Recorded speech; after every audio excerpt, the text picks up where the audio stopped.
guddiga doorashooyinka boqol waay boqol xisbi intay ka codeynay marka aniga ma raba inaan ku fogaado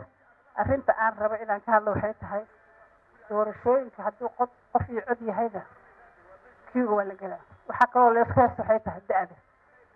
da-da 18 sano aa ku qoran dastuurkeena shareecada islaamka waxay qabtaa 15 bilow 17 18 21 xataa waa jirtaa qofka inuu ku gaari karaa arrimaha dhibka keenayo waxaa kamid ah guurka aniga kama wada gabadha wiilka yarka ah oo 17 sano jiro markuu guursado oo una shaqeynin ilmihiisana muxuu siinaa gabadha uu qaban muxuu siinaa waa arki doontiin waana la socotiin oo malaynaa jaamacadda waa idinla dhigtaan wiil dhalinyaro 3 carruur qabo 3 naag qabo ama gabar dhalinyaro ah oo 2 carruur qabto oo meelay ku ogta ama hooyadeeda u hayso ama muxuu ahayd wiilka hooyadiisa haysato ka qaadanayso ma noqonayso marka waxa waaye wax gudub ah da-da waxa loo sheegayo oo kor loogu qaadan leeyahay waxa rabo qofta inay shaqada hesho ay reerkeeda ku masruufato ma ayna cideedii ay ka dambayso hooyada ay aabaha ay ku soo masruufeen oo jaamacad ku geeyeen oo kaasoo bixiyeen oo aad shaqaysato aan adiga reerka qoys kale waa in adiga dhistaa qoys waayo sidii qoyskii inta la baabi'iyo ilmihina dayac noqdaan ma soo kabmayno marka aniga waxaan jeclaan lahaa ma raba inaan ku dheeraado saaxiibkay talxaa soo socdo oo macallina ah muxuu ahayd aadna iga firfircoon waxaana gudbin doono inaan asaga u daya rabaa waxaa kaloo jirto ganacsato waa qabtiin gabdhihiina yararka ah ama hooyadiin ganacsiga u haayo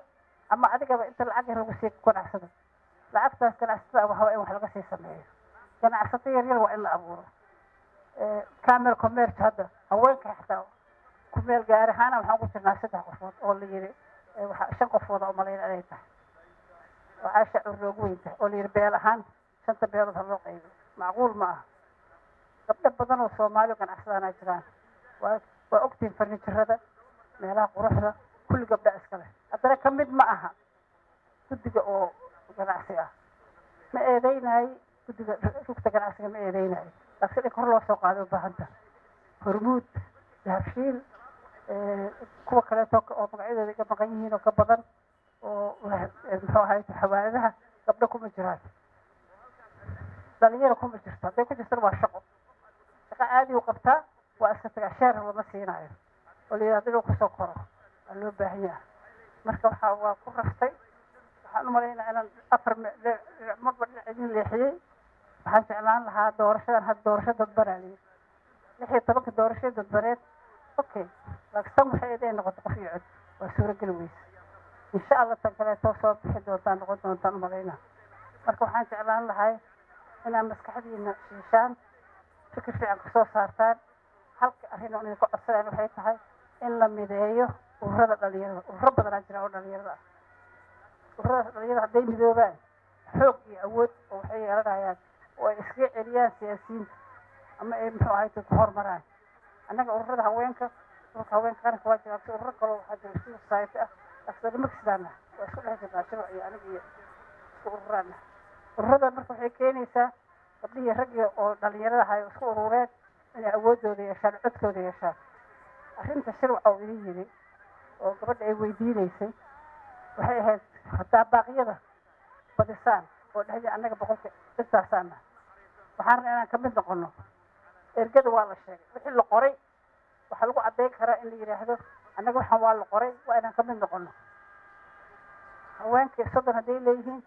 40 dhalinyarada leeyihiin intaan kaloo sharci qaybiyay waa qoro kartiin miidiyada waa idin ogoshahay waa istaag kartiin waa saas u gariiri kartiin si almeen ergada agu mid noqotiin ergada micnaheedu waxay tahay adoo lacag qaadanin dadka lacag raba inay qaataan odayaashii adoo lacag qaadana waxaa door kartaa qofka aad markaas u malayso inuu ku noqon karo xildhibaan ama senator marka waxaan rabaa inaan intaas ugu fasaxdaan hal su'aal ama laba su'aal waa ogolahay laakiin waa ogyaashadu aan shiraan kala leenahay taasaan rabaa inaan ka qayb galo oo isna ay arrintan looga hadlayo doorashooyinka billahi tawfiiq waa mahadsantihiin ay wax su'aal qof qaba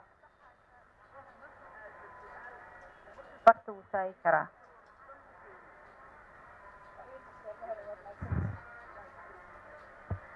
aad u mahadsan tahay xildhibaanad Zahra Cumar Maalin ayay ahayd